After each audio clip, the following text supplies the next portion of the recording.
Hello, my fellow ALLYZ and friends, it's Nadi. I just wanted to pop in to make a quick video to comment on the situation with Kim Geonwoo and ALLYZ. I'd planned to post a more uplifting video about ALLYZ's successes during their debut era, yet I felt like it would be absolutely tone deaf to not comment on this situation first. I will not go too in depth on the scandals themselves, as most of them have been falsified, and I assume that most of you have seen them to some extent. Instead, I really want to focus on how Geonwoo's situation speaks to a greater shift in fandom spaces of propelling hate and character assassinations.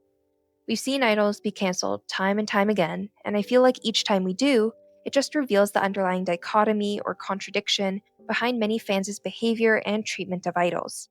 On one hand, they look down on them, treating them like dolls that they can manipulate and those who will move at their beck and call. Idols are sometimes called dantaras in Korea, or clowns and gestures in the Joseon dynasty. They are entertainers meant to dance and perform for an audience who both admires them and belittles them, reducing them to nothing more than a pretty sight. Then, on the other hand, fans look up to idols, putting them on a pedestal as role models for all generations. They are meant to be flawless and perfect and the epitome of grace, humility, respectfulness, and appropriate behavior. Both of these archetypes can exist together, and if in any way an idol acts out of the norm, or in a way that fans do not expect, they can easily fall into their bad graces at the drop of a hat. Idols are constantly being rated on a scale with these two archetypes acting as the poles monitored, assessed, scrutinized, and so it's no wonder so many idols crumble under the pressure. When I look at Geonwoo's case, I can't help but feel so much pure sympathy for him.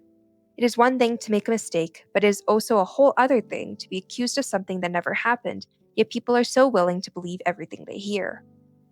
All the allegations about him manipulating or sucking up to NBC, SBS, and KBS higher-ups is simply absurd. The original poster has come out to say that they falsified all the information. Staff of these broadcasting companies have come out to defend Geonwoo, saying that they don't know him, or just admonishing the anonymous accusers of stealing their blog photos to incriminate him. I even saw some people debunking the evidence by finding out that they were forged or even altered with AI. At the same time, so many individuals have come out to sing their praises about Geonwoo's character. For all those that quickly threw Geonwoo under the bus and relished in dragging him through the mud, I simply want to ask you this.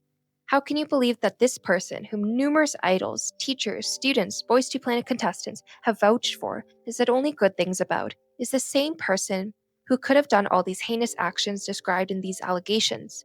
Why would Boy Next Door's Taesan, I Didn't Dohoon, Even's Park Han-bin, and Zero Base One's Sang Han-bin risk their careers to defend someone unless they truly believed he was a good person?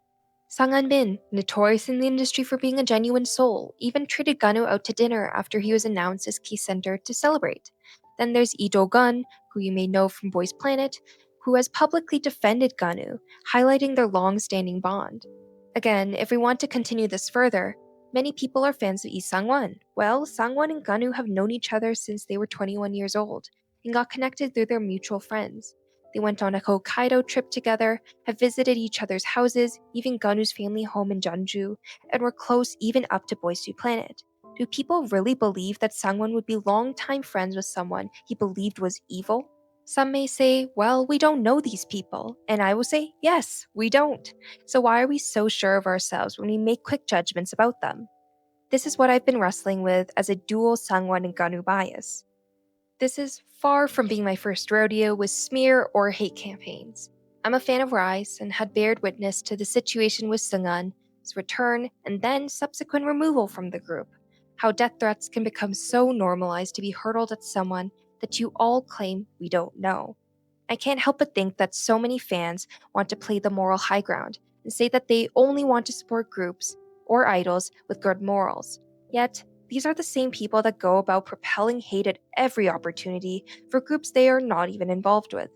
What kind of precedent does this create in fandom spaces? What does this say about these people and what they believe is acceptable and crossing the line? I want to reference a comment that was left on one of my videos that I believe was particularly well written in response to someone bringing up the controversies with Leo, but I think they're somewhat applicable for Geonwoo's situation as well. Quote, I'm not excusing what happened. He sang misogynistic lyrics, but he also took responsibility, apologized, and faced real consequences. But dragging him forever isn't justice, it's obsession. Imagine if you were never allowed to grow or learn from your mistakes. That'd be pretty unfair, right? He's acknowledged it, never did that kind of rap again, and his recent work doesn't repeat those themes. You don't have to forgive him, but growth does matter to me. People can choose not to forgive, but it's also fair to recognize change. Maybe the point that I really want to get through in this video is a call to action to start reflecting on what kind of values we want to promote in K-pop fandoms.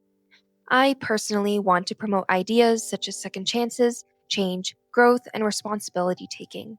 If so, I need to make sure my actions align with these values.